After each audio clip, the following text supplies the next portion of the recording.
Quel âge avez-vous?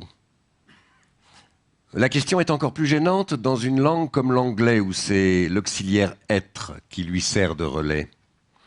How old are you? Et plus encore la réponse I am. Suis-je vraiment ces 40, 50, 60 années ou plus par lesquelles je me trouve ainsi condamné à me définir? En un sens, oui. Et ce sont les autres, la société et ses règles qui décident de ce sens. Des limites d'âge sont instaurées en tout domaine. Majorité, départ à la retraite ou possibilité de se présenter à l'Académie française. Comme si, passé un certain âge, on ne pouvait plus prétendre à l'immortalité, mais aussi bien fixé par les banques de sperme, limite d'âge de la femme et de son partenaire pour pouvoir prétendre à la procréation médicalement assistée. Un cardinal ne peut plus participer au conclave et élire le pape dès lors qu'il atteint 80 ans. Bref, ce que j'ai au fond de plus personnel, mon degré d'avancement dans le temps qui me rapproche de la mort, de ma mort, est enregistré, encadré, soumis à règlements, dérogations et exceptions. Si je suis mon âge et ne suis que mon âge, je suis un être essentiellement social et culturel, étroitement défini par des règles collectivement reconnues. Mais l'amoncellement de ces règles me concerne-t-il vraiment? Étais-je vraiment devenu majeur à l'âge de 21 ans?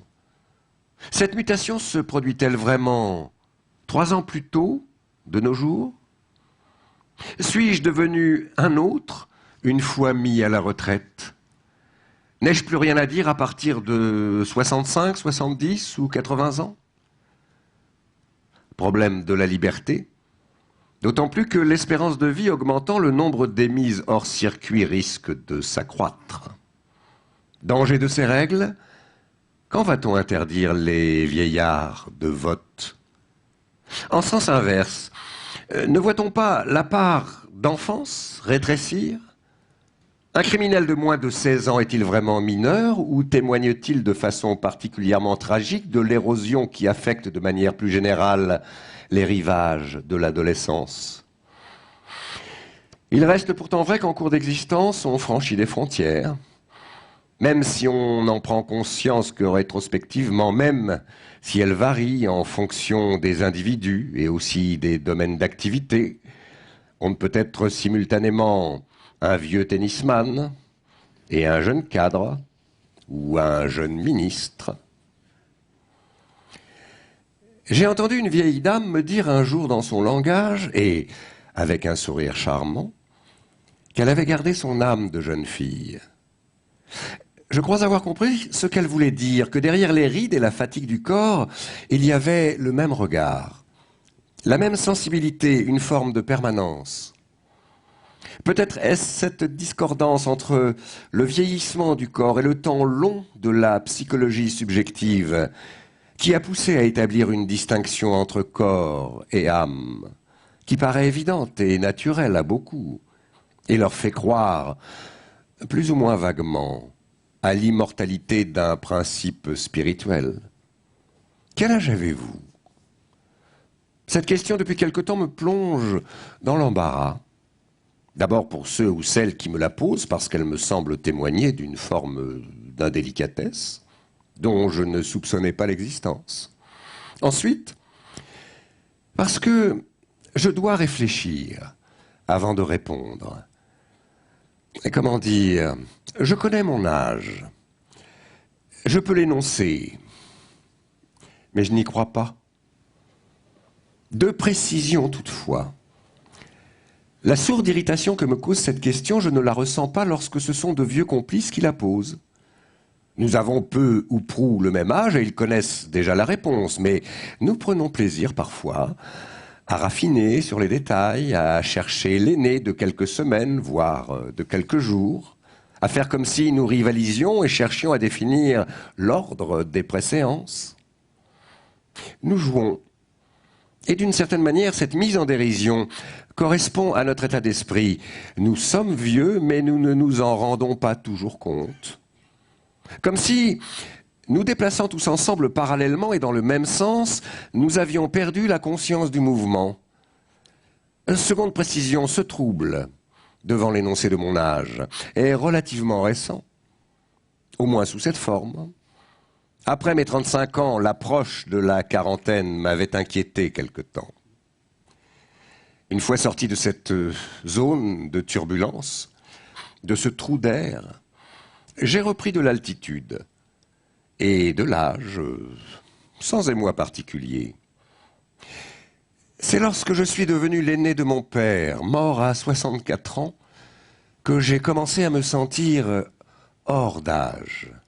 Et que, sans angoisse particulière, ni la moindre volonté de déni, je ne me suis plus identifié à mon âge, qu'il fût, selon la subtile distinction de l'INSEE, l'âge atteint dans l'année ou l'âge en année révolue. Un texte de Marc Auger, une ethnologie de soi.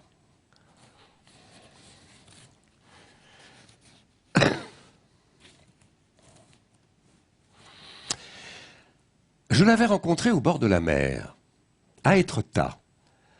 Voici 12 ans environ, un peu après la guerre.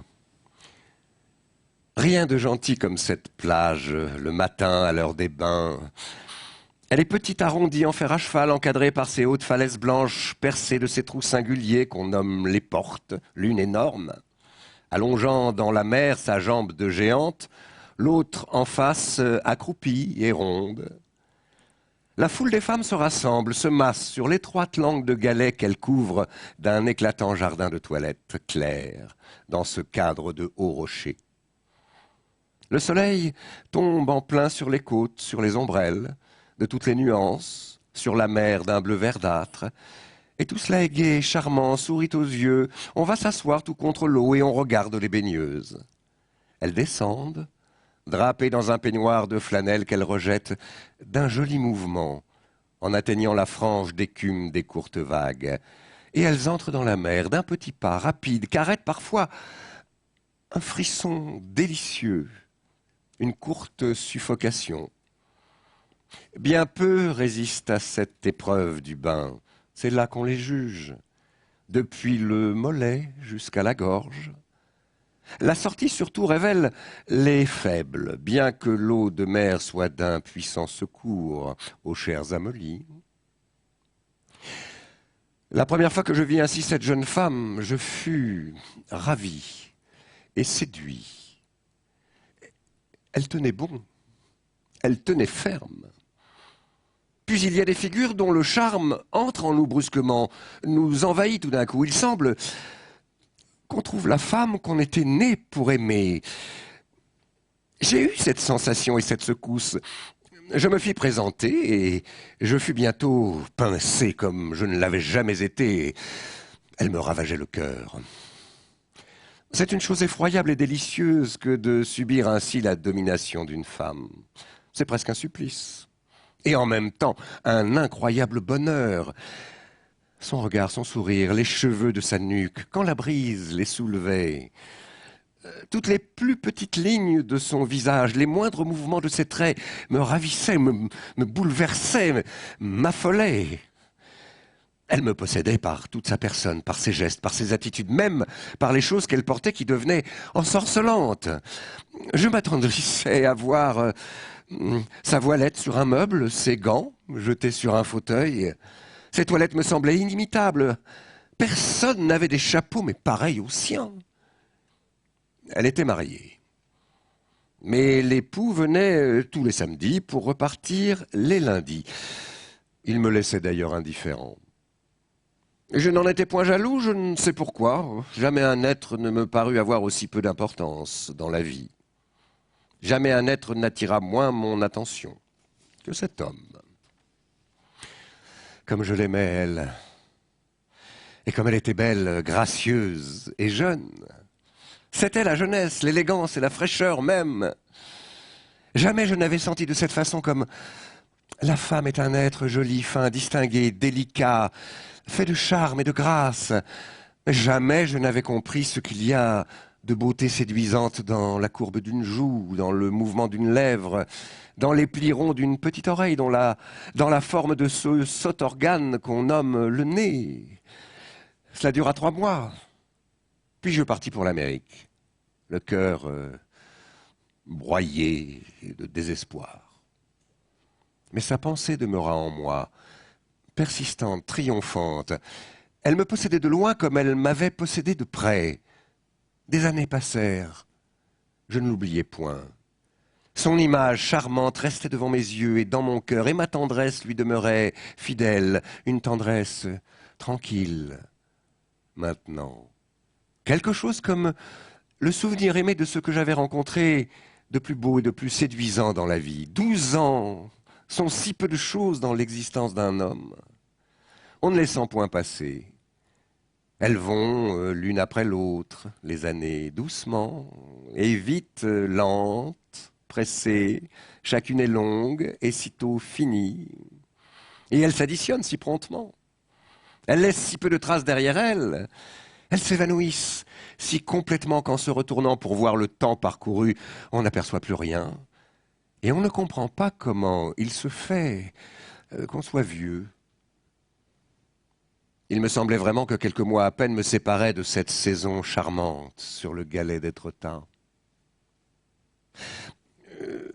J'allais au printemps dernier dîner à Maison Lafitte, chez des amis. Au moment où le train partait, une grosse dame monta dans mon wagon, escortée de 4 petites filles. Je jetai à peine un coup d'œil sur cette mère poule, très large, très ronde, avec une face de pleine lune qu'encadrait un chapeau enrubanné. Elle respirait fortement, essoufflée d'avoir marché vite. Les enfants se mirent à babiller. J'ouvris mon journal et je commençai à lire. Nous venions de passer Asnières, quand ma voisine me dit tout d'un coup « Pardon, monsieur, n'êtes-vous pas monsieur Carnier ?» Oui, madame. Alors elle se mit à rire, d'un rire content de brave femme et un peu triste pourtant. « Vous ne me reconnaissez pas ?» Et j'hésitais. Je croyais bien en effet avoir vu quelque part ce visage, mais où? Mais quand? Je répondis oui et non. Je vous connais certainement. Sans retrouver votre nom, elle rougit un peu. Madame Julie Lefebvre? Jamais je ne reçus un pareil coup. Il me semble en une seconde que tout était fini pour moi. Je sentais seulement qu'un voile s'était déchiré devant mes yeux et que j'allais découvrir des choses affreuses et navrantes. C'était elle, cette grosse femme commune, elle. Et elle avait pondu ses 4 filles depuis que je ne les avais vues. Et ces petits êtres m'étonnaient autant que leur mère elle-même. Ils sortaient d'elle.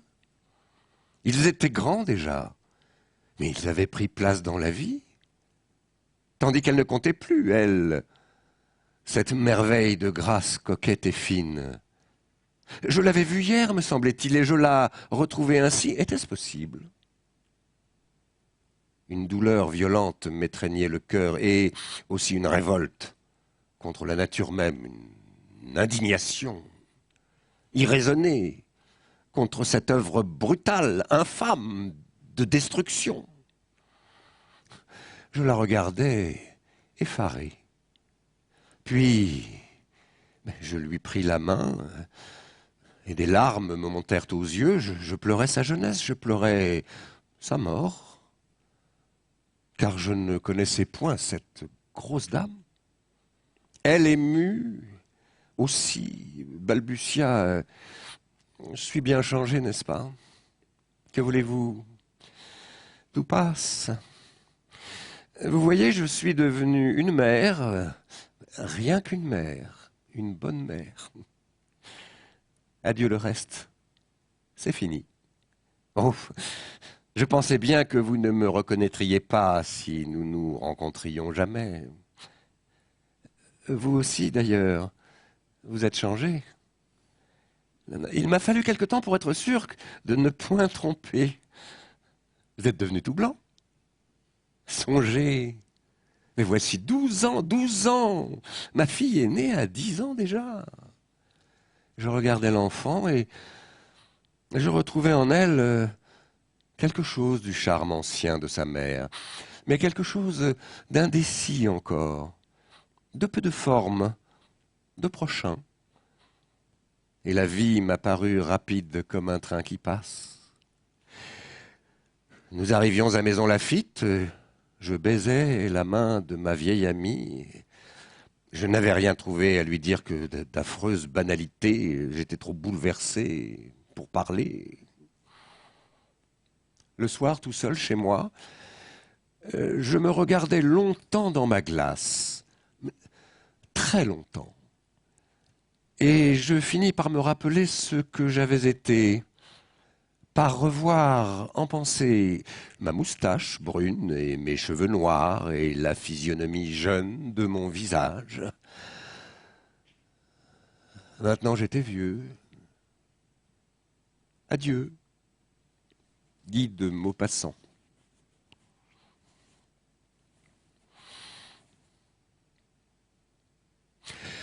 C'était le jour de mon 60e anniversaire. J'ai ma mère au téléphone. Elle me demande « Et au fait, quel âge as-tu » Et je lui dis « Mais alors, tu es un vieillard !» Elle a 90 ans. Elle s'affaiblit de jour en jour. Je ris de bon cœur et en même temps que j'ai les larmes aux yeux. Elle est devenue cet enfant qui regarderait un adulte avec ses yeux d'enfant et s'écrierait « Oh, bah comme il est vieux celui-là !» D'ailleurs, j'en viens à collecter les mots de ma mère, comme les mères collectent les mots de leurs enfants.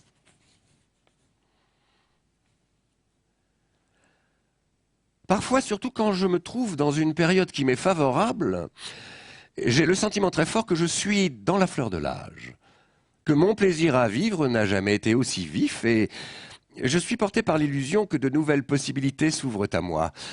Sentiment qui n'est pas en contradiction avec, mais sans doute suscité par le savoir, aussi difficile à récuser qu'à accepter, que le temps qui me reste est désormais compté. Il l'est toujours. Mettons qu'il se réduit. Mettre les bouchées doubles avant qu'on ne vous retire votre assiette. Pontalis. Et pour finir, quand vous serez bien vieille au soir à la chandelle, assise auprès du feu, dévidant et filant, direz, chantant mes vers en vous émerveillant, Ronsard me célébrait du temps que j'étais belle. Lors, vous n'aurez servante, oyant telle nouvelle, déjà sous le labeur à demi sommeillant, qui au bruit de Ronsard ne s'aille réveillant, bénissant votre nom de louanges immortelles. Je serai sous la terre, et, fantôme sans os, par les ombres myrteux je prendrai mon repos, et vous serez au foyer une vieille accroupie, regrettant mon amour, et votre fier dédain, vivez si m'en croyez. N'attendez à demain, cueillez dès aujourd'hui les roses de la vie. Pierre de Ronsard. Merci.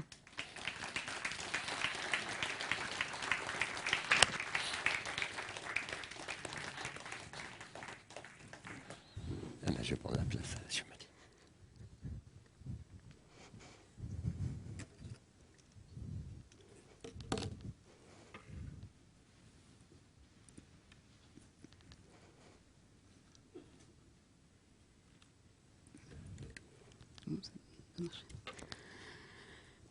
Alors, d'abord, je vous remercie grandement de m'avoir invité. C'est un honneur d'être ici. Et en même temps, je voudrais exprimer la satisfaction d'être devant vous. D'être devant vous, c'est-à-dire d'être devant des personnes qui, pour une fois, s'intéressent au temps. En effet, peu de gens s'intéressent au temps. Et j'ai du mal à comprendre pourquoi ils ne s'intéressent pas au temps, pourquoi ils ne s'intéressent pas à mon propre thème de recherche. C'est normal parce que pour moi, le temps, et pour vous aussi, le temps, c'est une notion fondamentale. C'est une notion fondamentale parce que nous vivons dans un monde dynamique, dans un monde temporel. Certains vont même parler d'une 4e dimension. Le temps, c'est aussi une notion fondamentale parce qu'il va donner tout son sens à notre vie. Vous connaissez certainement Heidegger, dans L'être et le temps, qui dit que nous sommes des êtres de finitude. C'est-à-dire, nous savons que nous allons mourir un jour. Nous savons que notre temps est limité. Et du même coup, cette conscience qu'on va finir, que notre temps sur la Terre est limité, a nécessairement un impact sur notre vie au quotidien. Du reste, vous avez ici une peinture qui a été faite par Goya, qui exprime l'angoisse de l'être face à cette finitude. Sur ce tableau, il représente Chronos, ce maître du temps, il le représente comme un monstre qui va dévorer ses propres enfants pour assurer son éternité. Le temps, c'est aussi une notion fondamentale parce qu'il est présent au quotidien. Au quotidien, nous devons toujours gérer nos activités dans le temps. Nous devons toujours être capables de prévenir la venue d'un événement dans le temps. Nous devons être capables d'attendre, de patienter. On doit être capable aussi de s'adapter au rythme de la société qu'elle nous impose, au rythme des individus qui parfois est un peu trop rapide par rapport à notre propre rythme, ou alors au rythme d'autres individus qui au contraire est trop lent par rapport à nos propres rythmes. Le temps est aussi une notion fondamentale parce que notre cerveau, il est une véritable machine à traiter le temps. Et je vous présenterai plus tard des modèles illustrant comment notre cerveau traite le temps. Comprenez déjà que le cerveau est constitué de différents oscillateurs. Et tous ces oscillateurs sont prédisposés pour traiter le flux continu des informations, autrement dit, traiter le temps. Cependant, je peux comprendre qu'il y a une certaine réticence pour travailler sur le temps, pour étudier le temps. D'abord parce que les physiciens ont dit que le temps n'existait pas. Ils ont voulu le démontrer. Toutefois, nous, on reste du domaine de la psychologie, c'est-à-dire on s'intéresse aux sensations que l'individu a par rapport au temps perçu, au temps vécu. Néanmoins, il est vrai que c'est une notion extrêmement complexe, j'oserais même dire mystérieuse. En fait, si on veut bien comprendre ce qu'est le temps, il faut prendre conscience qu'il n'y a pas une forme, mais plusieurs formes de temps. Et pour chaque forme de temps, on va avoir des mécanismes spécifiques. Je vais prendre plusieurs exemples. Par exemple, vous avez ce que l'on appelle les rythmes biologiques, que vous connaissez. C'est-à-dire cette alternance de la veille et du sommeil. Ou alors cette variation du niveau de vigilance au cours de la journée. Pour ces rythmes biologiques, on va évoquer un mécanisme spécifique qui est l'horloge biologique. Et l'horloge biologique, elle va impliquer le noyau suprachiasmatique au niveau de l'hypothalamus. Vous faites une lésion à ce niveau-là, au niveau du noyau suprachiasmatique, ça va perturber les cycles veille-sommeil. Donc ça, c'est un exemple de rythme avec un processus spécifique. Mais on peut tirer d'autres exemples, d'autres formes de temps, qui est le temps conventionnel, le temps que l'on dit social. Par exemple, le calendrier ou encore l'heure. Le calendrier où dans une société, on a divisé des années en mois, en jours. On a donné des noms particuliers pour chaque jour, lundi, mardi, mercredi. On a représenté le temps avec une aiguille qui tourne à l'intérieur d'une montre. Or, pour ce temps-là, c'est un temps purement conventionnel que l'on apprend par cœur et qui est donc représenté sous une forme sémantique. On peut par exemple prendre l'exemple d'un enfant âgé de 5 ans. Vous lui demandez quel jour il y a après mercredi. Qu'est-ce qu'il fait? Pour pouvoir trouver la réponse, il dit lundi, mardi, mercredi, donc c'est jeudi. Qu'est-ce qu'il fait? Il récite la liste des jours de la semaine qu'il a apprise par cœur. Vous avez aussi comme autre forme de temps ce que l'on appelle la conscience du passage du temps. Et souvent, quand on parle du temps, on parle de cette conscience du passage du temps. Ça serait un sentiment que le temps passe plus ou moins vite. Par exemple, les personnes qui souffrent de dépression expriment le sentiment d'un ralentissement du temps. Pour elles, une journée, c'est extrêmement long. Certaines personnes disent c'est une semaine, voire une année. Mais qu'est-ce que ça implique comme mécanisme? Ce sentiment que le temps passe plus ou moins vite est en rien lié aux capacités de perception du temps en tant que tel. On va voir que c'est surtout une introspection par rapport à sa propre vie qui va être exprimée en des termes temporels. Quand on est dépressif, on fait la comparaison avec sa vie avant et sa vie maintenant. Et finalement, maintenant, on fait moins de choses qu'on ne faisait après. Et du même coup, on prend conscience que quelque chose va moins bien, qu'on exprime sous des termes temporels. Mais c'est uniquement un processus ici lié à l'introspection subjective et ça n'a rien à voir avec les mécanismes de perception du temps. Je vais prendre comme exemple celui du sentiment que le temps passe plus vite en vieillissant. Tout le monde affirme ceci, qu'en vieillissant, le temps passe plus vite. Et du reste, les psychologues ont essayé de construire différentes théories pour expliquer ce sentiment que le temps passe plus vite en vieillissant. Il y en a eu plusieurs des théories.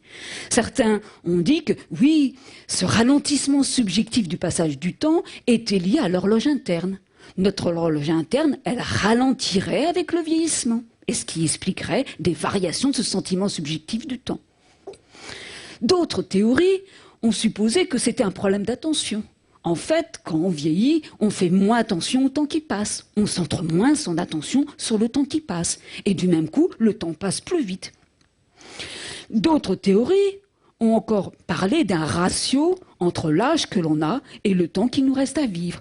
Et finalement, cette idée que le temps passerait plus vite en vieillissant est tout simplement liée au fait qu'on va s'approcher de notre fin de la mort.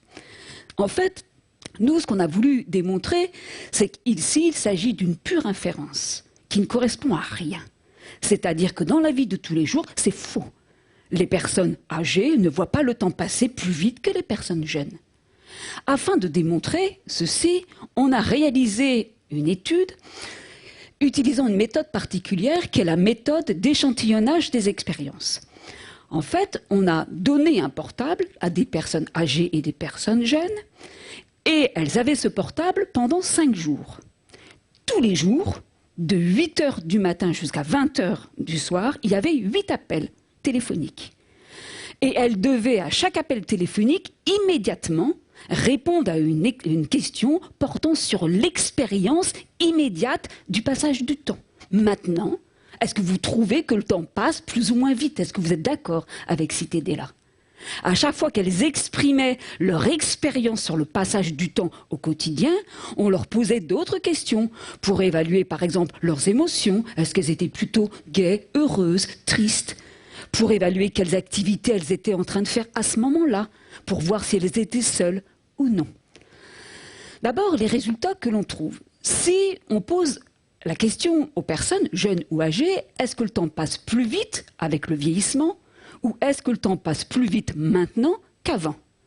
Vous regardez ici les réponses que donnent les sujets, qu'ils soient jeunes ou âgés, ils donnent exactement les mêmes réponses. Il n'y a aucune différence entre les jeunes et les âgés.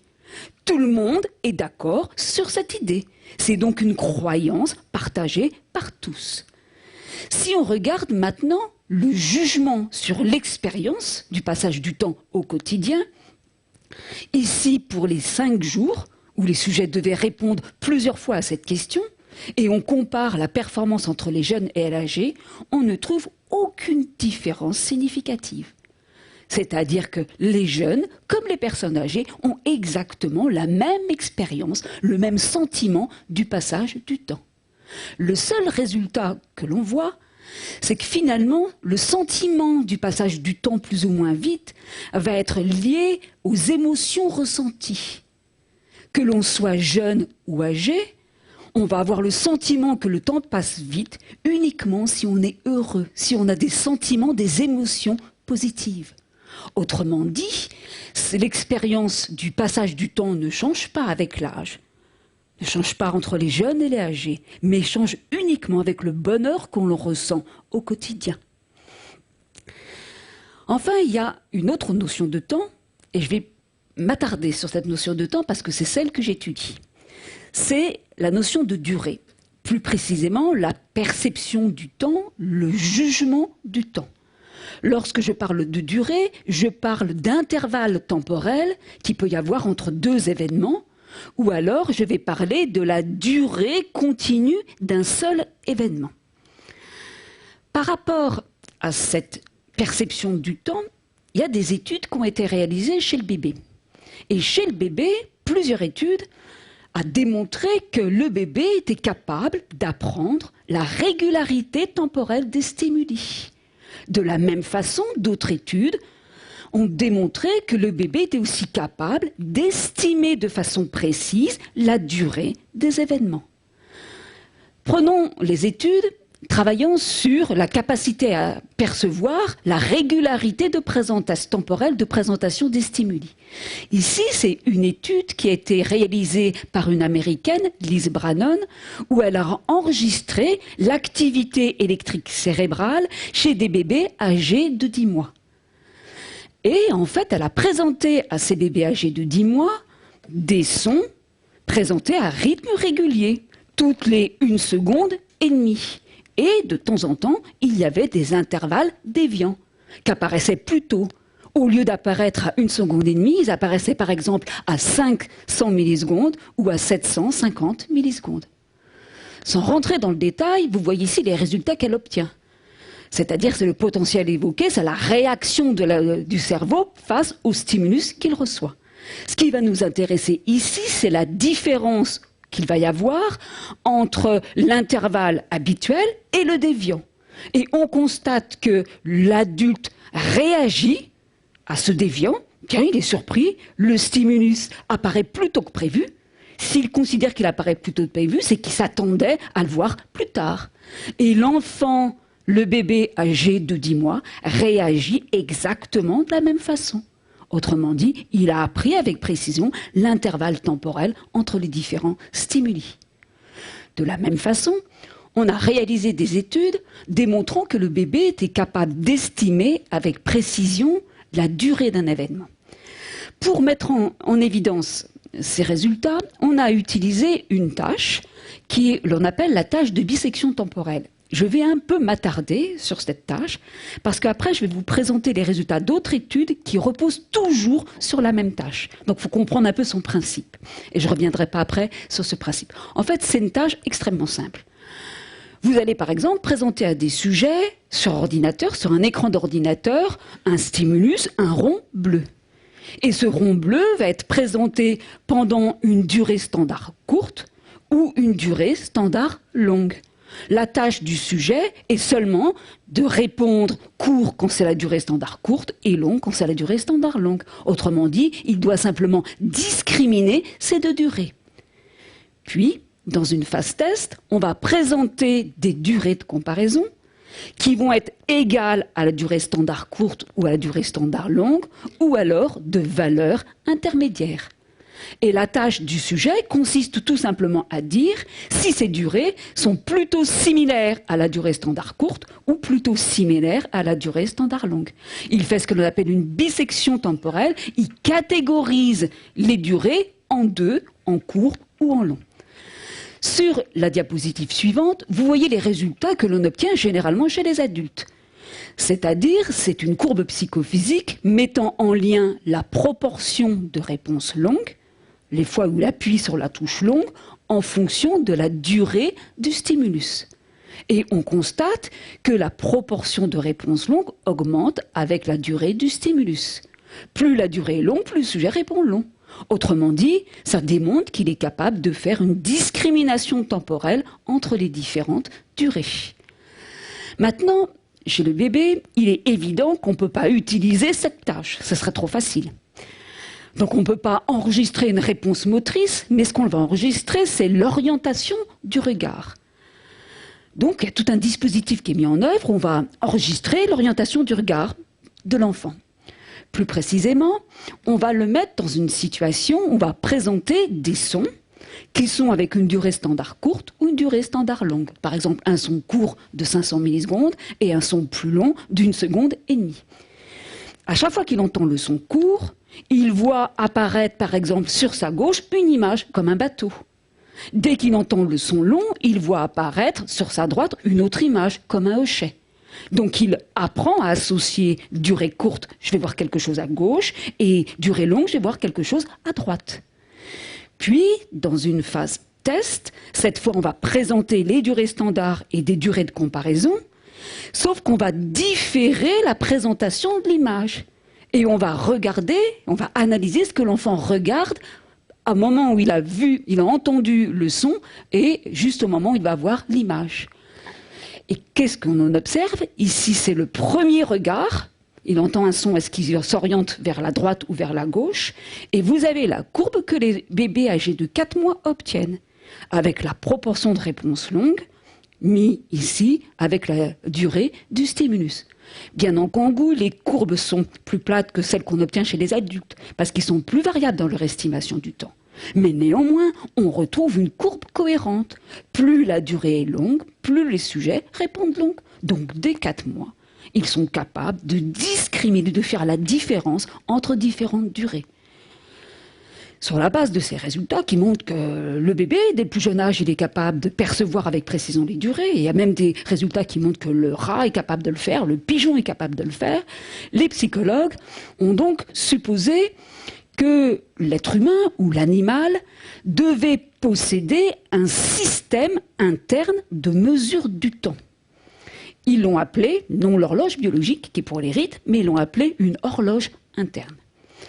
Donc, nécessairement, l'être humain doit posséder une horloge interne, et c'est parce qu'il possède une horloge interne qu'il est capable d'estimation temporelle précise.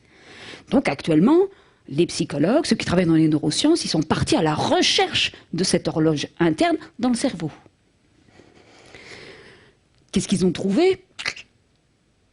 Difficile, hein. Ils n'ont pas réussi à trouver, bien sûr. Ils ont vu que quand on met des sujets dans des situations d'estimation du temps, c'est plus l'hémisphère droit qui va être activé que l'hémisphère gauche. Néanmoins, ils n'ont pas trouvé un R spécialisé dans le traitement du temps.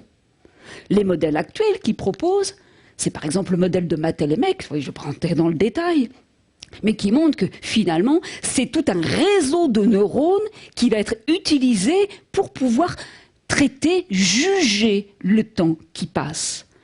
Sans rentrer dans les détails, en fait, l'idée, c'est qu'à chaque fois qu'on a un stimulus dont on doit évaluer la durée, on aurait un ensemble d'oscillateurs corticaux qui vont se retrouver en phase au début et à la fin de ce stimulus. Et donc, c'est grâce à ces oscillateurs corticaux qu'on pourra avoir une valeur précise pour chaque stimulus dont on doit évaluer la durée. Toutefois, c'est un modèle qui est en train d'être élaboré dans le domaine des neurosciences, mais les psychologues utilisent plutôt ce modèle qui est beaucoup plus simple. Il est plus simple et qui permet de comprendre comment fonctionne le jugement du temps chez l'être humain. C'est un modèle d'horloge interne tiré de ce que l'on appelle la théorie du temps scalaire.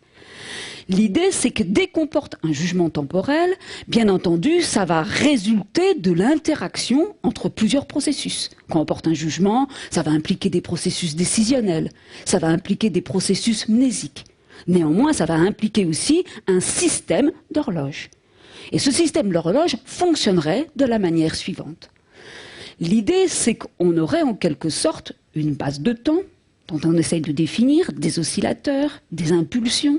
On aurait un interrupteur qui serait contrôlé par l'attention et on aurait un accumulateur, un timer, un compteur du temps écoulé. À chaque fois que vous voyez un stimulus et que vous devez porter attention à ce stimulus et à sa durée, l'idée c'est que cet interrupteur se fermerait comme un interrupteur électrique et laisserait passer les impulsions dans un compteur. De telle façon qu'à chaque durée perçue correspondrait un certain nombre de tics, un certain nombre d'impulsions. Du même coup, on a toujours une relation linéaire entre le temps subjectif, l'évaluation du temps que l'on fait, et le temps objectif, ce qui permet de rendre compte de la précision de l'estimation du temps. Donc on aurait un mécanisme sophistiqué nous permettant d'évaluer de façon précise le temps. Toutefois, on arrive là au paradoxe de l'horloge interne. Donc on a un mécanisme sophistiqué nous permettant d'estimer avec précision le temps. Puis toutefois, c'est surprenant parce que chez l'être humain, on fait souvent des mauvais jugements temporels. On est souvent sujet à ce que l'on appelle des distorsions du temps. Quel horloger garderait une horloge qui déraille à des moments donnés, provoque des sous-estimations et des surestimations? En fait, dans la vie de tous les jours, lorsqu'on porte des jugements du temps, on constate que parfois le temps s'envole. Le temps s'envole, par exemple, dans des moments intenses de bonheur, par exemple le jour de notre mariage. À l'inverse, à d'autres moments, le temps va s'étirer. Il va durer très longtemps, dans des moments plus désagréables, lors de notre divorce, 3 ans après notre mariage. Donc on voit bien qu'il y a des distorsions du temps en fonction de certains facteurs, de certains événements. Aussi, les psychologues, ils ont voulu maintenir cette idée qu'on a une horloge interne précise, nous permettant d'évaluer avec précision le temps. Toutefois, il doit y avoir d'autres mécanismes qui viennent interférer avec cette horloge interne et qui expliquent ces distorsions. Ils ont évoqué plusieurs mécanismes, des mécanismes liés à des processus décisionnels, des mécanismes liés à des processus mnésiques. Mais je vais mettre l'accent sur 2 mécanismes importants qui sont à l'origine des distorsions du temps. Premier mécanisme, c'est le rôle de l'attention. En fait, on va avoir des jugements du temps faussés, ça va provoquer des sous-estimations, des surestimations en fonction de l'attention que l'on accorde au temps. En fait, il s'agit de modèles attentionnels de perception du temps. Ces modèles attentionnels de perception du temps se basent sur tous les modèles cognitifs attentionnels, avec l'idée que l'individu, il va avoir un réservoir de ressources attentionnelles en quantité limitée. De telle façon qu'on ne peut pas faire 2 choses à la fois. Par exemple, vous conduisez et vous pouvez parler de philosophie avec votre partenaire. Lorsque vous conduisez, c'est normal, parce que la conduite est une activité automatique. Dès que vous êtes dans une situation un peu dangereuse, la route est sinueuse, nécessairement, ça demande de l'attention, et du même coup, vous interrompez ce débat philosophique avec votre partenaire. Parce qu'on ne peut pas faire 2 choses à la fois, liées au fait que nos quantités attentionnelles sont limitées. L'idée, c'est que finalement, le traitement de l'information temporelle et le traitement de l'information non temporelle vont rentrer en compétition quant à la consommation des ressources attentionnelles. Par exemple, si vous focalisez toute votre attention sur le traitement d'informations non temporelles, il va rester peu d'attention pour le traitement du temps. Et du même coup, le temps va être jugé très court. Si, par exemple, vous êtes intéressé par ce que je dis, nécessairement, vous trouvez que le temps passe vite. Et dès que la conférence sera terminée, vous dites « Ah, c'est déjà terminé !» Parce que votre attention est captée sur l'information non temporelle et non sur le temps qui passe. À l'inverse, si vous êtes venu uniquement pour faire plaisir à votre ami, la seule chose qui vous intéresse, c'est le restaurant où vous allez aller juste après la conférence, nécessairement, vous centrez toute votre attention sur le temps qui passe, en regardant de temps en temps l'heure qu'il est. Et nécessairement, dans ce cas-là, le temps est jugé beaucoup plus long. Et les modèles d'horloge interne, ils expliquent ce processus par tout simplement des effets sur les impulsions comptabilisées dans le compteur temporel. Dès que vous détournez votre attention du traitement du temps, cet interrupteur va s'ouvrir, il va y avoir une perte d'impulsion et du même coup, moins d'impulsion veut dire temps jugé plus court.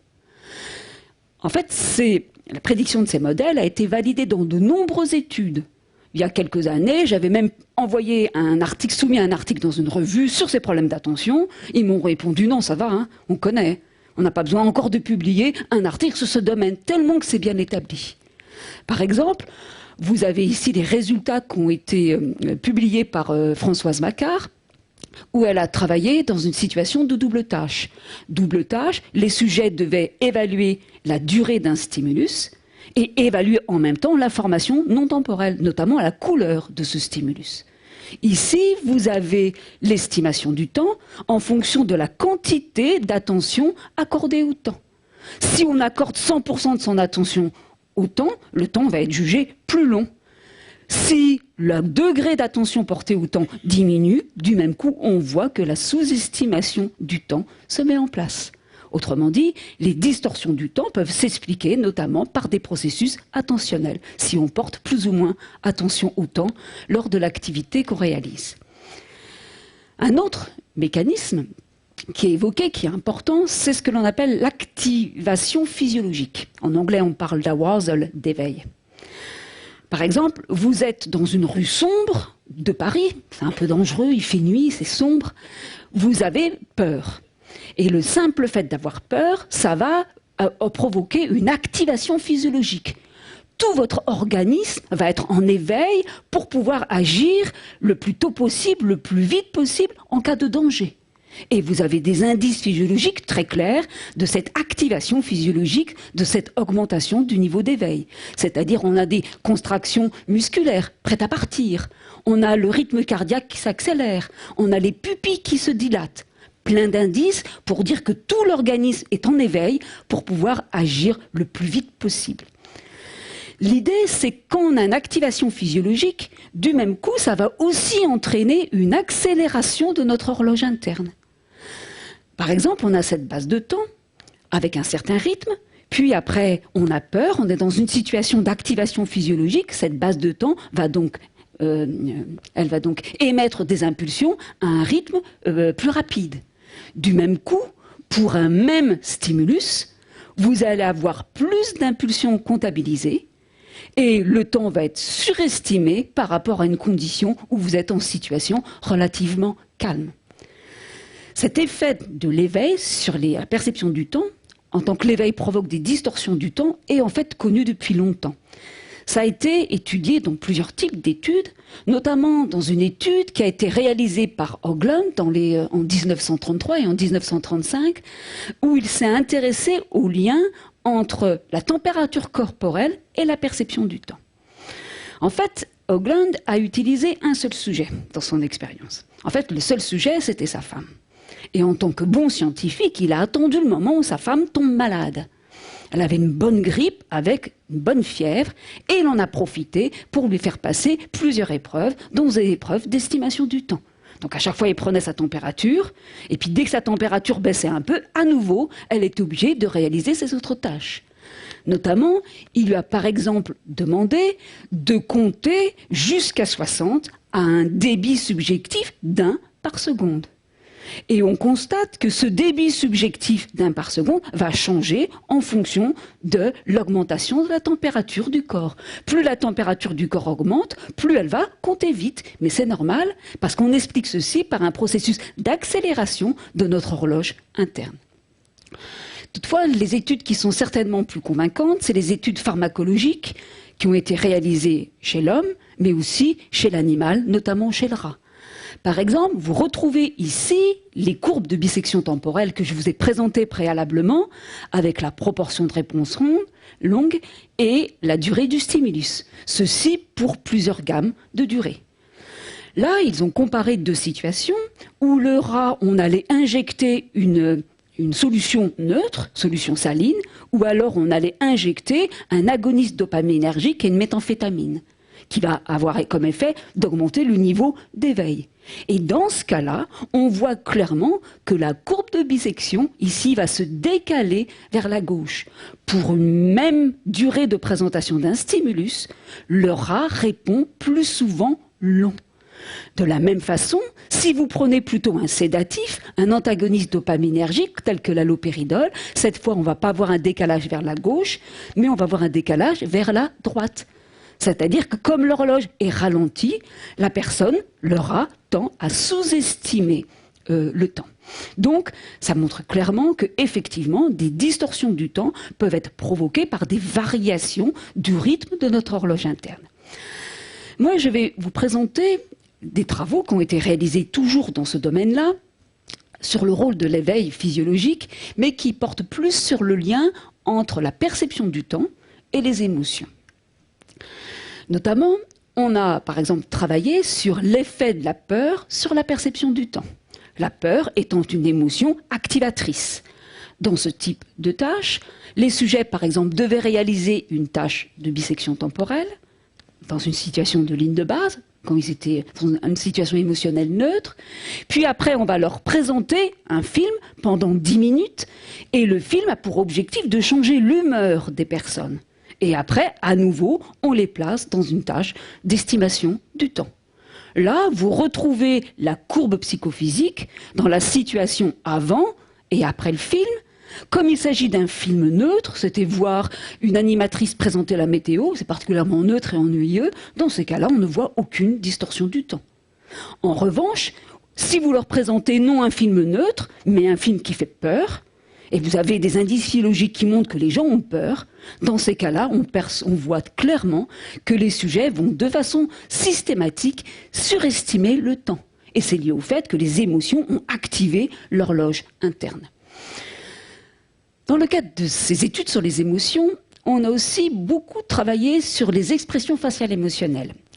L'idée, c'est que le jugement du temps, le temps perçu, le temps vécu, serait extrêmement sensible aux effets de contexte. Notamment extrêmement sensible à la perception des émotions perçues chez autrui, dans une situation d'interaction sociale. Et du même coup, les distorsions du temps permettraient de rendre compte des fonctions des émotions. C'est facile à comprendre. Imaginez que vous voyez une personne qui est en colère. Vous voyez la colère. La colère va nécessairement provoquer une augmentation du niveau d'éveil. Comme ça crée une augmentation du niveau d'éveil, ça va aussi entraîner une accélération de l'horloge interne. Mais c'est normal, parce que quelle est la fonction ici? Face à quelqu'un qui est en colère, c'est d'avoir la possibilité d'agir le plus vite possible. Soit d'attaquer la personne qui risque d'être agressive, soit au contraire de s'enfuir le plus vite possible. Donc l'horloge interne s'accélère, elle provoque des distorsions du temps pour nous amener à agir plus vite.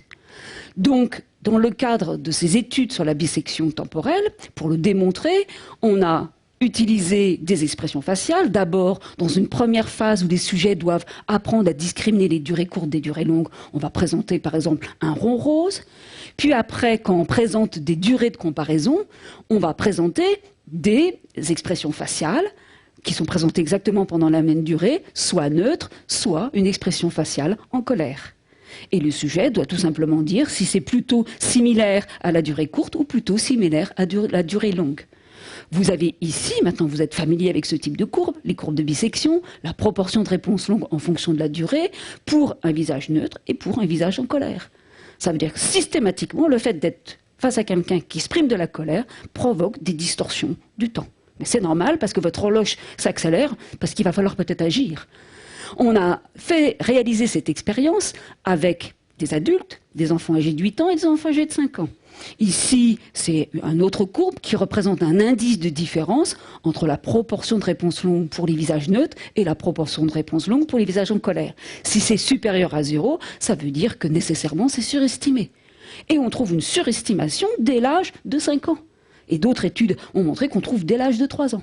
Ça veut dire que ça a un effet, cette distorsion, purement automatique, non conscient. C'est une réaction automatique de l'organisme face à cette situation. On a aussi, puisqu'on s'intéresse à la fonction des émotions, travaillé sur d'autres expressions faciales. Par exemple, l'expression faciale de joie. L'expression faciale de joie, on observe aussi des surestimations du temps, des distorsions allant dans ce sens. Toutefois, les surestimations du temps sont moins importantes que pour la peur, mais elles existent parce que la fonction, quand on voit quelqu'un qui nous sourit, c'est de préparer à l'action, une action pour aller dans l'affiliation vis-à-vis de cette personne. Mais je vais vous raconter une petite anecdote où une étudiante devait répliquer ses résultats avec des enfants. Elle a réalisé l'expérience et puis elle me dit « mais moi j'ai un problème, je ne retrouve pas vos résultats ». C'est-à-dire que moi, on n'observe pas de surestimation du temps. Puis après, on a été regarder le type de visage qu'elle avait utilisé. En fait, elle n'avait pas utilisé des visages comme moi, des visages avec des sourires Duchenne, mais des visages avec des sourires non Duchenne. Ah, vous allez comprendre, c'est facile. En fait, Duchenne, le nom Duchenne vient de Guillaume Duchenne, qui avait travaillé sur les expressions faciales, les muscles qui produisent les expressions faciales. Et pour bien comprendre la différence entre un sourire Duchenne et non Duchenne, vous regardez par exemple là, Kate Wilson, qui a eu les Oscars, qui nous produit un vrai sourire, un grand sourire, un vrai sourire Duchenne. Puis, vous avez cette animatrice qui vous fait un sourire non Duchenne. Vous voyez tout de suite un peu la différence. Si vous retirez un peu la peau et puis vous regardez les muscles, eh bien, on s'aperçoit qu'ici, il n'y a pas une contraction au niveau des muscles orbiculaires, c'est-à-dire il n'y a pas les pattes doigts qui fait qu'il y a un vrai sourire franc. Et dans ces tâches de bisection temporelle, on a comparé après la distorsion du temps, si c'est face à un sourire Duchenne ou face à un sourire non Duchenne, et on s'aperçoit qu'il y a des distorsions vraiment significatives que quand on est face à un vrai sourire. Tout de suite, continuons sur la fonction des émotions et l'impact que ça va avoir sur la perception du temps. Par exemple, vous êtes face à une expression faciale qui est celle de dégoût. Est-ce que ça va provoquer des distorsions du temps ou pas? Bien entendu, le temps va dire la fonction exactement du dégoût. En fait, vous regardez les performances chez les enfants âgés de 8 ans, de 5 ans, chez les adultes, et on n'a aucune distorsion du temps, aucun effet. Mais pourquoi? Mais quelle est la fonction du dégoût? La fonction du dégoût, c'est pas d'être prêt à agir le plus vite possible. C'est au contraire, regarder l'aliment qui est devant nous, l'analyser pour surtout pas l'ingérer et tomber malade. Aussi, dans une autre étude, on a par exemple, pour travailler sur le dégoût, présenté dans ces tâches de bisection des aliments. Des aliments qui ne sont palatable, que les gens aiment bien, ou alors des aliments que les gens n'aiment pas. Et on a essayé de voir quel était l'effet sur la perception du temps. Vous avez ici les résultats que l'on obtient quand c'est un stimulus qui est neutre et quand c'est un stimulus où on va présenter des aliments. Dès qu'on présente des aliments, de toute façon, ça provoque des raccourcissements du temps. Le temps s'envole, parce que toute l'attention est centrée sur l'aliment que nous présente, et du même coup, il y a moins d'attention qui est accordée au traitement du temps. Ça ne provoque pas des surestimations, mais des sous-estimations, parce que l'aliment capte notre attention. Et la sous-estimation tend à être plus importante lorsque c'est un aliment que l'on n'aime pas, qui nous dégoûte, que lorsque c'est un aliment que l'on apprécie. Autre émotion, par exemple la honte. Est-ce que ça provoque des distorsions du temps? Oui, et dans quel sens? On retrouve toujours ces courbes, avec ici la courbe pour les adultes, la courbe pour les enfants âgés de 8 ans et la courbe pour les enfants âgés de 5 ans. On constate cette fois que la courbe n'est pas au-dessus de 0, mais en dessous de 0. Ça veut dire que systématiquement, on voit une sous-estimation du temps. Mais on peut l'expliquer, parce que la honte, qu'est-ce que c'est? C'est pas une émotion primaire, c'est une émotion secondaire. Le but, c'est pas d'agir le plus vite possible, mais c'est par exemple de comprendre pourquoi cette personne a honte. Donc on s'engage dans toute une réflexion de compréhension de cette honte-là. On constate que chez les enfants de 5 ans, par contre, ça ne provoque pas de sous-estimation du temps. Mais on peut le comprendre. Si on analyse les capacités des enfants à reconnaître les expressions faciales émotionnelles, on s'aperçoit que les enfants de 5 ans ne reconnaissent pas la honte.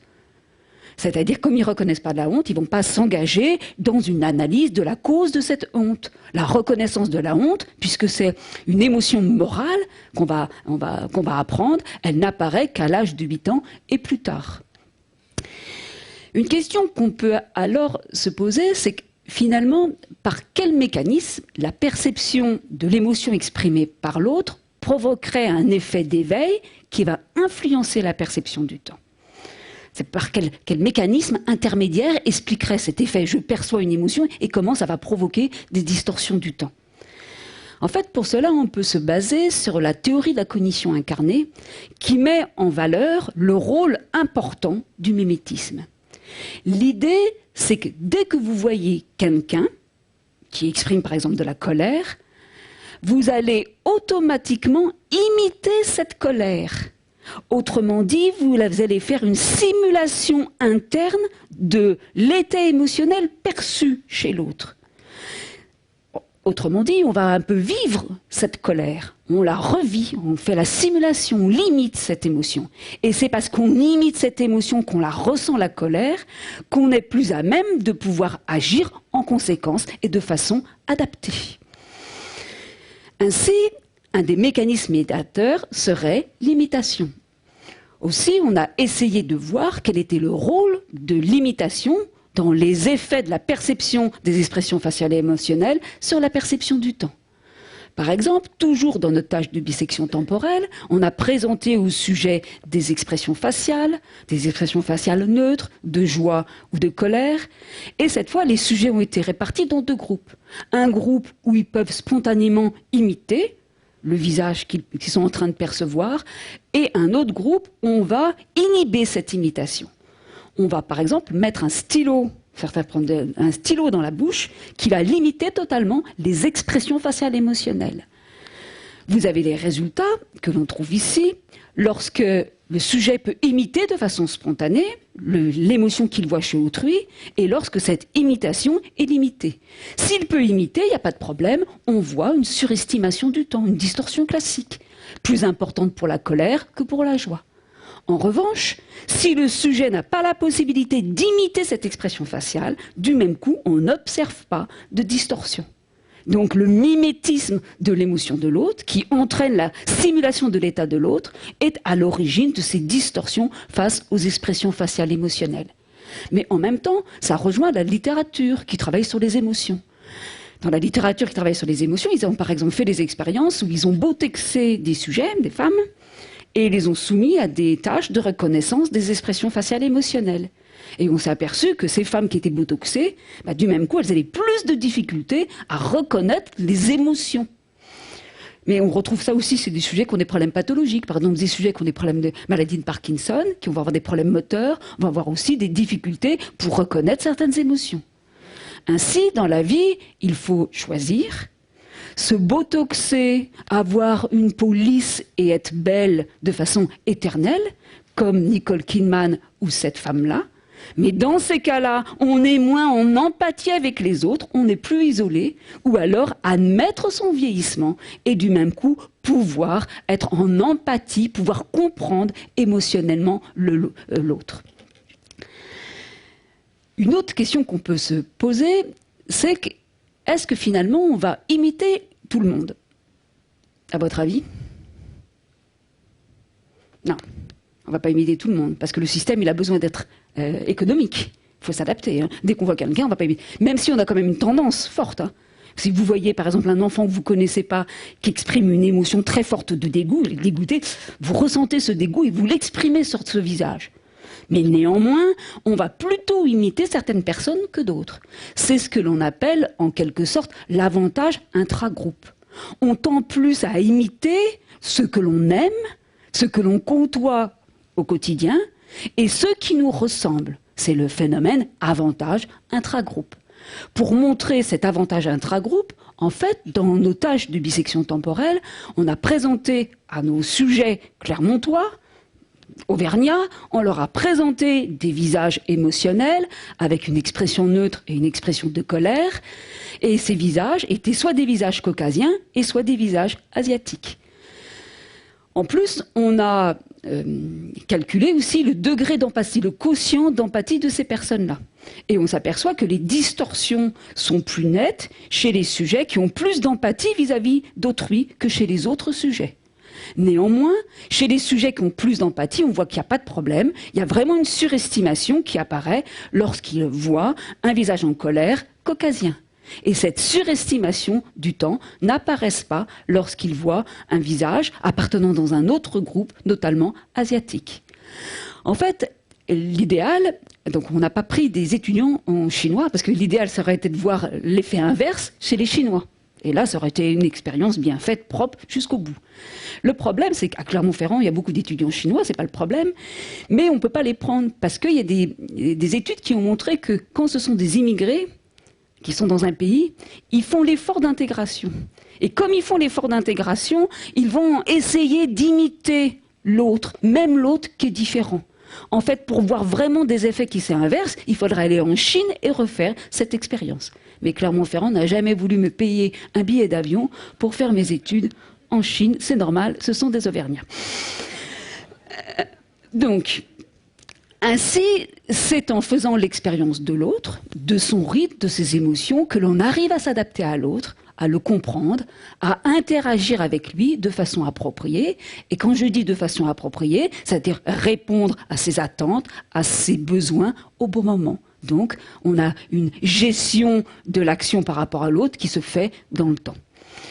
Et les distorsions du temps seraient donc révélatrices de la simulation interne de l'état émotionnel de l'autre. Mais ces distorsions du temps sont aussi révélatrices de la simulation des mouvements de l'action perçue chez l'autre. Je vais vous montrer des résultats montrant aussi ces distorsions dans le cadre de la simulation des mouvements.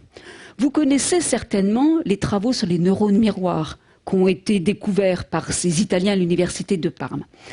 En fait, sur cette étude, ça montre le fonctionnement de ces neurones miroirs. Vous avez le singe qui va prendre une banane. Donc il fait l'activité, l'action de prendre la banane. Le fait qu'il fasse l'activité de prendre la banane, ça va activer les zones motrices impliquées dans l'action. C'est normal, il fait l'action de prendre la banane. Puis vous avez la situation où il ne fait pas l'action, mais il voit quelqu'un prendre la banane. Normalement, ici, il est uniquement au niveau perceptif. Comme il est uniquement au niveau perceptif, on devrait avoir plutôt les aires occipitales qui vont être activées et on ne devrait pas voir les aires motrices qui sont activées. Or, ce n'est pas vrai. Les neurones miroirs, c'est qu'on s'est aperçu que même dans ces situations de perception, le sujet faisait la simulation de l'action associée à ce qu'il percevait. Et du même coup, on avait une activation aussi des zones motrices pour la perception.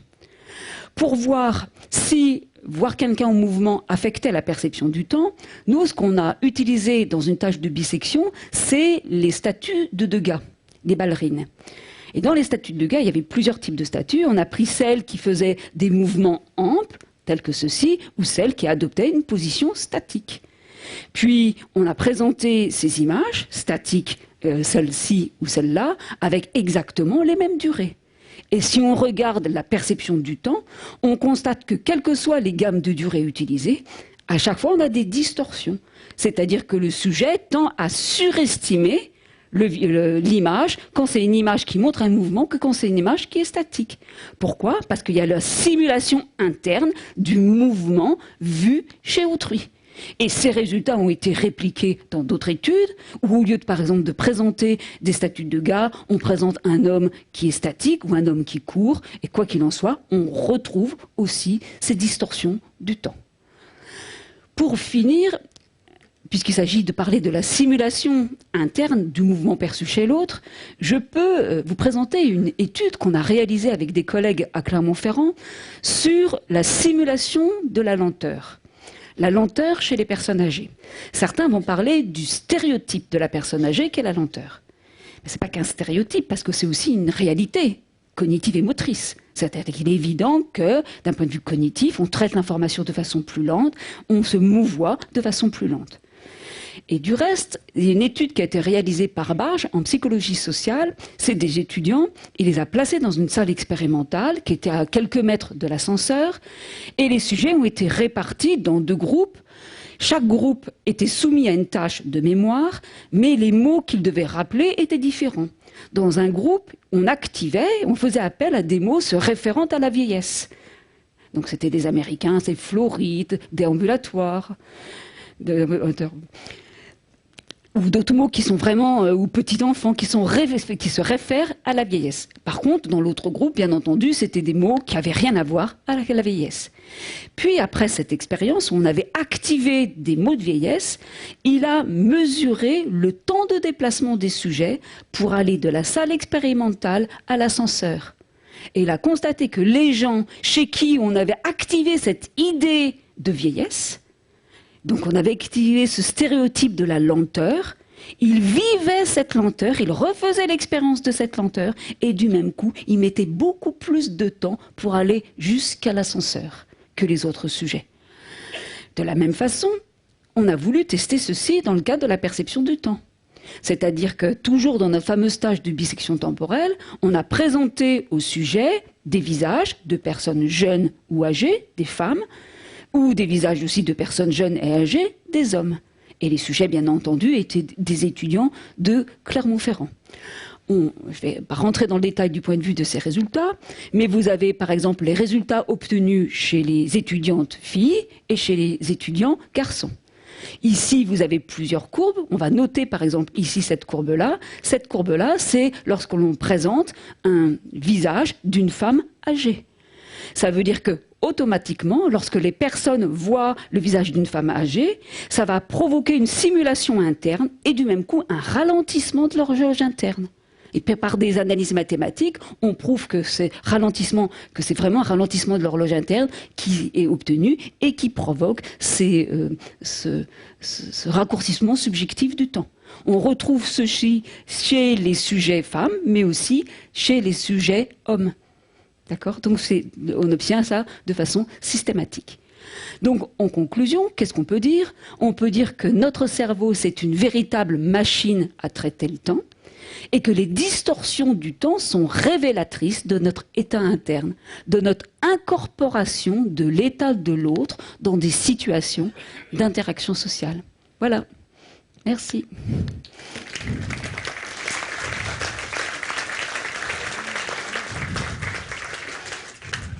Merci beaucoup.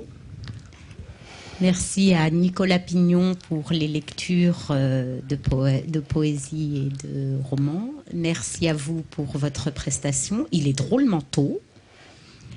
Donc je vais passer le micro à la salle pour les questions que vous souhaitez poser à Madame Droit-Volet. J'ai vu une main par ici avant la vôtre. Voilà.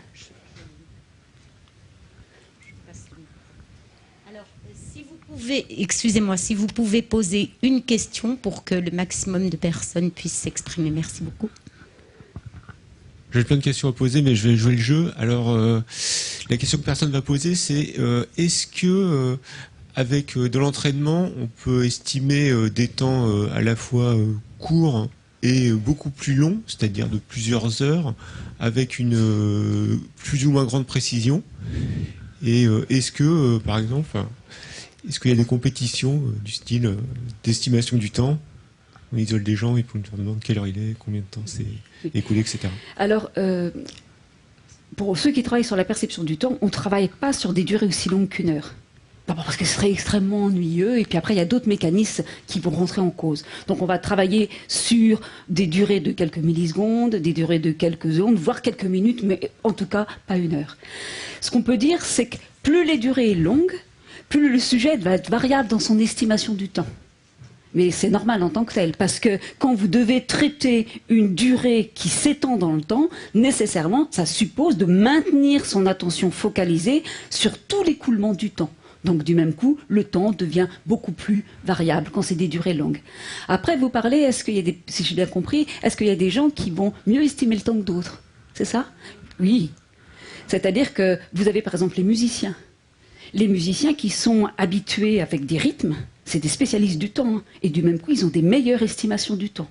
Vous avez par exemple aussi les sportifs, on n'a pas montré les résultats là-dessus, sur les sportifs qui ont l'habitude de faire des mouvements dans un temps particulier, ils sont très bons du point de vue de l'estimation du temps. Donc il est évident qu'on peut améliorer l'estimation du temps quand il y a un entraînement en tant que tel. Mais quoi qu'il en soit, l'estimation du temps est déjà très bonne, je veux dire, chez les sujets lambda qui ne sont pas entraînés. Et d'autant plus que les durées sont courtes.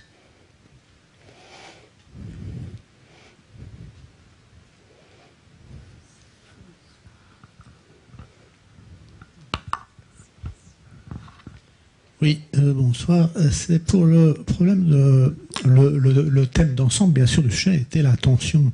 On mettait l'accent tout le long sur l'attentif. Même chez le bébé, notamment, c'est-à-dire les phases de vie les plus passives, etc., qui ramènent toujours à la moyenne de la norme des règlements de vie, etc. Mais il y a aussi le problème, c'est qu'il y a un dualisme entre l'attention et l'intention. L'intention qui est associée à la volonté, etc. À un âge, bien sûr, plus avancé. Mais le sujet est intéressant, notamment s'il y a un cas dans le domaine de la mesure électronique ou il y a quelques années, c'est passé maintenant parce que c'est un journal qui n'existe plus. C'était à l'époque même mis en vente par correspondance par l'événement du jeudi, qui était un hebdomadaire à l'époque. Il y a un petit crayon Bic qui a été édité comme objet issu des labos de la NASA, l'agence spatiale américaine, qui s'appelait le Twin Pen. Alors, sans que vous regardez votre petit stylo, il s'allume d'une petite couleur plus ou moins intense à votre bout, selon que vous êtes, en principe scientifiquement, en attentif ou en intentionné. Alors, le problème donc dans votre exposé, c'est qu'on souligne toujours qu'on en revient à une attentivité calme, etc. Mais est-ce que quelle en est-il? Est-ce que à ce moment-là, quelqu'un qui notamment serait même en thérapie, qui va réguler son attention, est-ce que ça supprime pas toute, on pourrait dire, elle ne va jamais atteindre à un seul moment volontaire ou intentionnel, une intention d'action ou de réaction, par exemple, elle évalue une mesure de temps et elle passe à l'intention, non pas à observer seulement. Ce rapport de l'intention à l'attention. Alors, de toute façon, j'ai mis l'accent sur l'attention, mais je n'ai pas réduit les choses à l'attention. puisque j'ai parlé d'horloge interne, et puis après j'ai parlé d'autres mécanismes, tels que l'activation physiologique. Puis après j'ai dit, mais c'est plus compliqué que ça, parce qu'en réalité, le jugement du temps va aussi dépendre des processus mnésiques, dépendre des processus décisionnels, dépendre de l'expectation, de l'attente que vous avez par rapport à un stimulus. Donc là, c'est une présentation dans un cadre là où j'ai mis l'accent sur l'attention, mais bien entendu, il y a d'autres mécanismes qui peuvent rentrer en compte. Alors, je ne sais pas ce que vous entendez par intentionnalité. Est-ce que c'est l'idée d'attente d'un événement qui va venir? C'est ce que vous voulez suggérer par l'intentionnalité de? Non, précisément, c'est le problème justement du passage de l'un à l'autre, parce que non pas l'intention qui serait qu'une modulation de l'attention, c'est-à-dire qu'on commencerait forcément du tréfonds, presque en se réveillant de la dépression ou du sommeil, et d'aboutir en se réveillant très lentement ou en retard, mais qui aboutit plutôt à un contrôle volontaire de ce niveau d'attention. Je prends un exemple, par exemple, un jour il m'est arrivé, je me réveillais, j'avais encore un réveil matin, c'était un Bayard à l'époque, c'était pas critique de la marque, et il se trouve qu'il n'avait pas fonctionné, il ne me mettait pas l'heure. J'avais beau être attentif à mon réveil, en prenant conscience qu'il ne m'avait même pas aidé, je l'ai fracassé littéralement au sol, et je suis arrivé et j'ai obtenu le document qui m'a permis d'ailleurs d'avoir un 17 sur 20 en fin de l'année, que j'aurais échoué à cause d'être attentif à mon réveil. Bon là, je l'ai intentionné carrément, je lui ai carrément cassé la vie. Mais c'est tout ce qui est, alors je ne sais pas si je réponds bien à votre question, mais c'est tout ce qui est du domaine du contrôle, en quelque sorte, de l'attention, qui peut affecter les processus de perception du temps. Et là, on parle de processus, comme vous dites, plutôt un peu déclenchés. Ils prêtent attention, ils ne prêtent pas attention en fonction du contexte dans lequel ils se placent. Mais vous pouvez avoir des processus qui sont contrôlés par l'individu. On s'aperçoit que parmi les enfants qui ont beaucoup de difficultés dans la perception du temps, c'est les enfants qui sont atteints de troubles d'attention avec hyperactivité. Parce que précisément, il y a un problème au niveau du cortex préfrontal, du système dopaminergique, et du même coup, ça va créer de la variabilité. Il y a des études qui tendraient à montrer que de toute façon, avec ces enfants, par leur apprenant en quelque sorte à contrôler leur attention, du même coup, ça permettait d'avoir de meilleures estimations du temps. Il y a quand même aussi récemment une étude que l'on a réalisée sur le mindfulness, c'est en quelque sorte un peu la méditation. C'est-à-dire, on sait que la méditation, c'est être capable, le but de la méditation, c'est bien entendu d'arriver à avoir un niveau calme, tranquille, serein, mais aussi, surtout, de pouvoir concentrer de façon régulière son attention sur des points particuliers. Par exemple, concentrer votre attention sur la respiration, concentrer votre attention sur une partie du corps. Et avec ces exercices, mais il faut quand même que ça dure tous les jours, au moins pendant 20 minutes, pendant au moins 8 semaines, on s'aperçoit que les gens arrivent à améliorer leur capacité attentionnelle.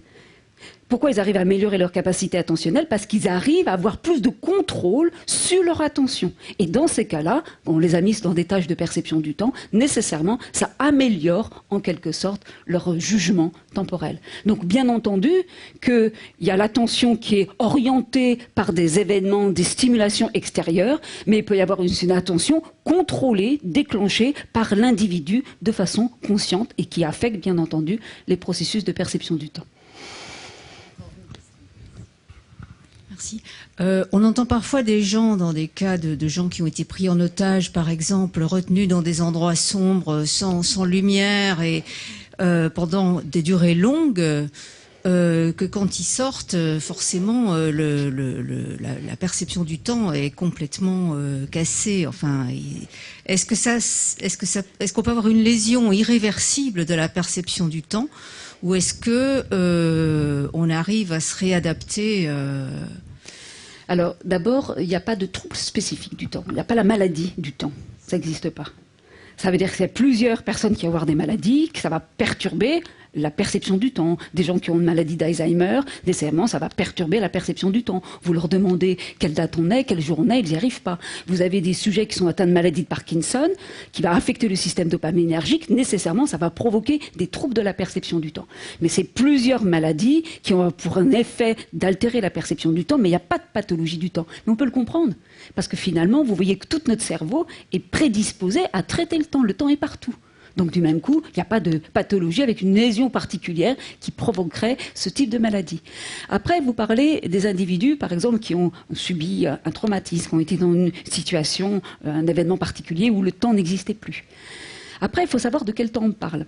Parce que peut-être que les sujets vont juger a posteriori le temps de l'événement traumatisant.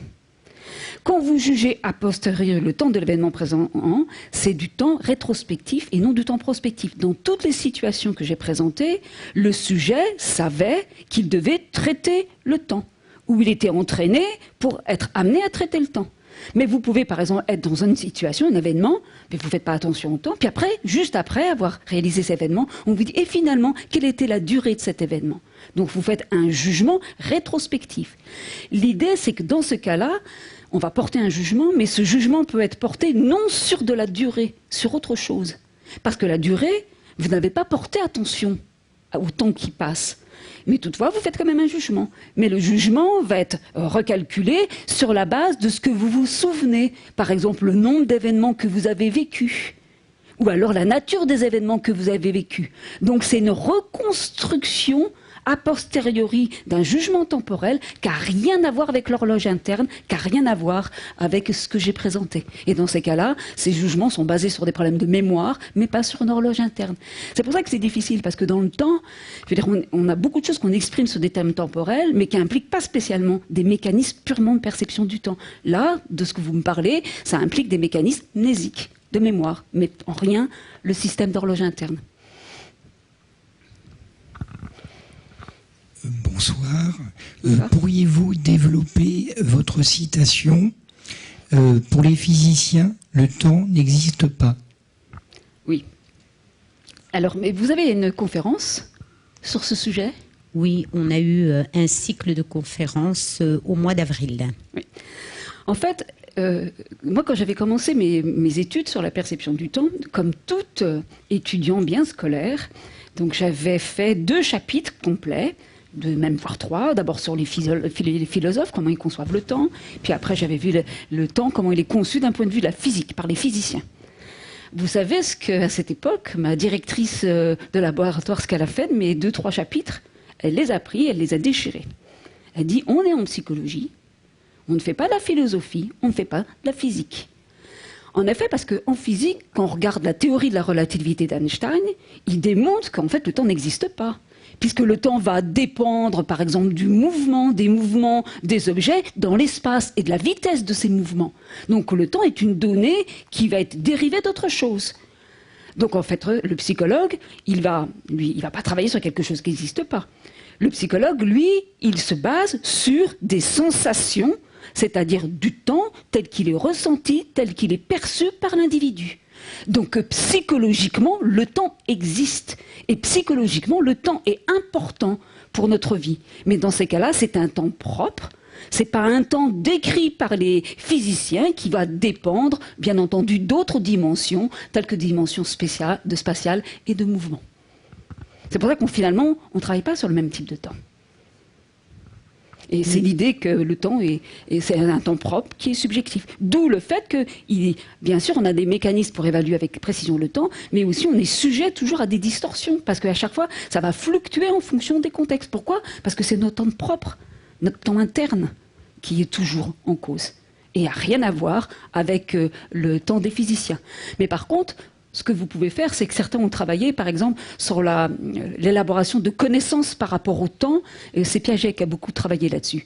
Parce qu'en fait, Piaget, quand il avait fait ses premières expériences, il travaillait sur la capacité des enfants à raisonner sur le temps. Il y avait, par exemple, il montrait aux enfants, par exemple, 2 mobiles qui se déplaçaient, un mobile qui se mettait le même temps, mais un mobile qui allait plus vite et qui s'arrêtait plus loin. Et il demandait à l'enfant, est-ce que les temps sont similaires ? Le jeune enfant disait non. Celui qui est allé plus loin, il a mis plus de temps. Et après, sur cette base-là, il a dit, finalement, le temps n'est qu'une construction psychologique qui va dériver d'autre chose. Mais c'est normal, il se basait sur le raisonnement du temps où il s'agissait de mettre en relation plusieurs informations. Et du même coup, l'enfant va centrer son attention sur la vitesse, va centrer son attention sur le point d'arrivée, et du même coup, ça va provoquer un faux jugement.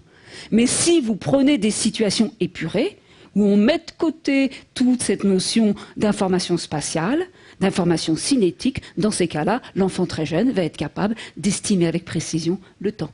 Donc il faut dissocier le raisonnement sur le temps de la perception du temps. Donc, nous avons une autre question ici et je passerai.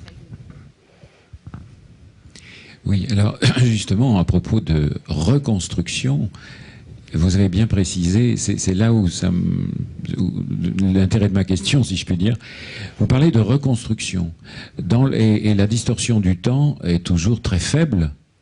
Objectivement parlant, est toujours très faible. On est dans l'ordre de quelques dizaines ou centaines de millisecondes. Alors comment explique-t-on que lorsque vous êtes sous l'emprise d'une drogue bien connue, vous avez une distorsion du temps énorme. C'est-à-dire, il s'est passé, on va dire, 10 minutes, ou 5 minutes, peu importe, et vous avez l'impression qu'il s'est passé, non pas au réveil, mais lorsque vous êtes un petit peu dégrisé, on va dire, vous avez l'impression qu'il s'est passé une demi-heure. Donc là, la distorsion est très importante. Appelez-vous ça une reconstruction? Ou bien y a-t-il effectivement un mécanisme physiologique, alors vraiment physiologique, neurologique, qui fait que cette drogue, ça peut être du hashish, classiquement. Est-ce qu'il y a vraiment un mécanisme à ce moment-là qui ne correspond pas à une distorsion du temps, mais à autre chose, qui fait que vous avez une perception du temps 3 fois, 4 fois plus importante? Oui. De toute façon, tout dépend de la question que vous allez poser à votre sujet et quand vous posez la question. Oui. Oui. Néanmoins. C'est-à-dire parce que, en fait, en fonction quand il porte un jugement, d'abord, est-ce que vous allez lui dire que, attention, vous allez passer, je sais pas moi, 5 minutes dans telle scène, à la cuisine, sur votre fauteuil, en train de fumer votre pétard, et finalement, vous dites, vous ferez bien attention au temps pendant ces 5 minutes. Ou alors si vous lui posez uniquement la question après. Quoi qu'il en soit, quand il porte un jugement que l'on porte va être le fruit de l'interaction entre plusieurs choses. Donc il peut utiliser des éléments, se rendant compte des événements qu'il a vécus pendant cette scène, et dans ces cas-là, il peut utiliser des éléments tirés de la mémoire. Néanmoins, quand on se base par rapport aux études pharmacologiques, qui ont toujours travaillé avec des durées très courtes, je vous l'accorde, il faudrait répliquer avec des durées beaucoup plus longues, ils ont clairement montré qu'il y avait un processus vraiment physiologique. Que si vous donnez à un individu certaines drogues, certains excitants, des amphétamines, ça va accélérer physiologiquement votre horloge et du même coup, ça va provoquer des distorsions. Et on s'aperçoit que plus la durée, mais on a toujours travaillé sur des durées relativement courtes, mais plus la durée est longue, plus la distorsion est importante. Je ne représente pas les graphiques, mais j'ai présenté des graphiques chez le rat avec les méthamphétamines et les sédatifs. Et on s'apercevait que quand c'était durée très courte, les distorsions étaient faibles. Et plus la durée était longue, la distorsion était importante. Et du même coup, ils ont démontré que ceci était lié vraiment au fait qu'on avait modifié notre horloge interne. Si ça avait joué uniquement sur des problèmes attentionnels, dans ces cas-là, les effets seraient continus, quelle que soit la durée. Alors qu'il s'amplifie, c'est lié parce qu'il y a votre horloge qui bat plus vite, par exemple, et du même coup, vous allez voir les effets de l'horloge qui bat plus vite, plus importants sur les durées plus longues. Donc oui, il y a des mécanismes physiologiques qui ont très bien été étudiés qui montrent que certaines drogues vont affecter votre fonctionnement cérébral et du même coup affecter votre horloge interne et votre jugement temporel.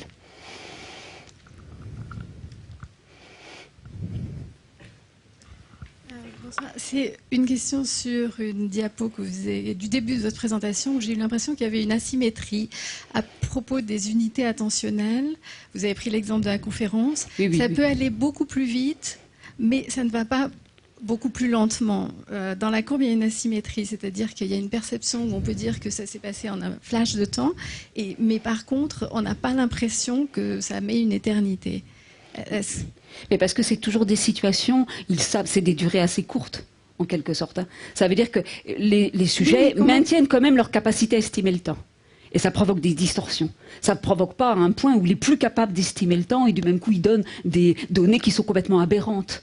Et du reste, s'il donnait des données qui sont complètement aberrantes, je veux dire, c'est-à-dire que l'expérience ne marchait pas. On reste quand même toujours dans des situations où on a contrôlé les durées et que les sujets sont quand même capables d'estimer le temps. Ils donnent pas des réponses aberrantes, quoi. D'accord, mais si vous regardez la courbe, il y a quand même une asymétrie. Enfin, vous l'avez pas spécialement étudiée, donc cette asymétrie entre les plus et les moins. C'est ça que je veux dire. Courbe, oui, non, pas spécialement. C'était juste une remarque. Mais quoi qu'il en soit, c'est vrai que c'est pas une distorsion dans l'absolu, c'est toujours relatif. Hein. C'est toujours dans des situations relatives, on compare une situation par rapport à une autre situation. On peut prendre une dernière question. Qui veut la dernière question? J'ai trouvé. Oui. Donc j'étais à une conférence où c'était sur le cerveau et puis ils avaient plein d'instruments très bien pour capter les signaux du cerveau. Là vous parlez d'horloge et puis par contre toutes les mesures du temps sont basées sur des réactions des individus qui font des choses conscientes ou apprises, enfin sur tout ça.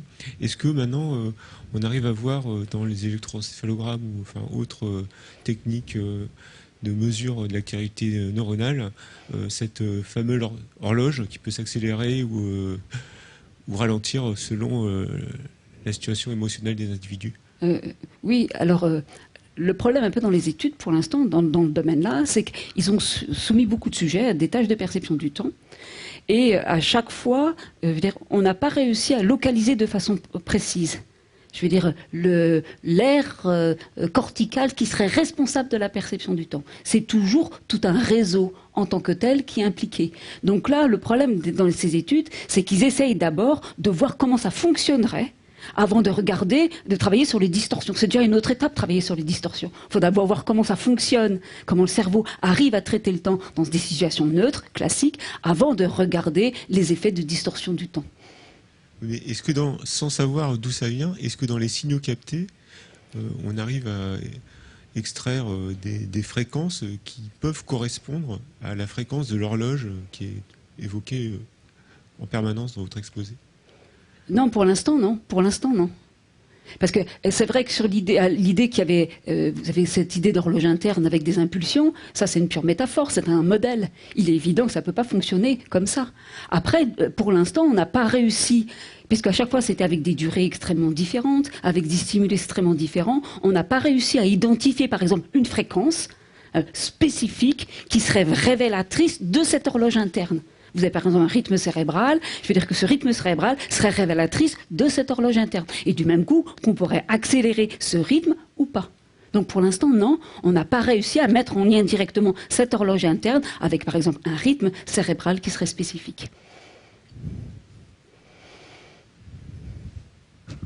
Merci. Merci.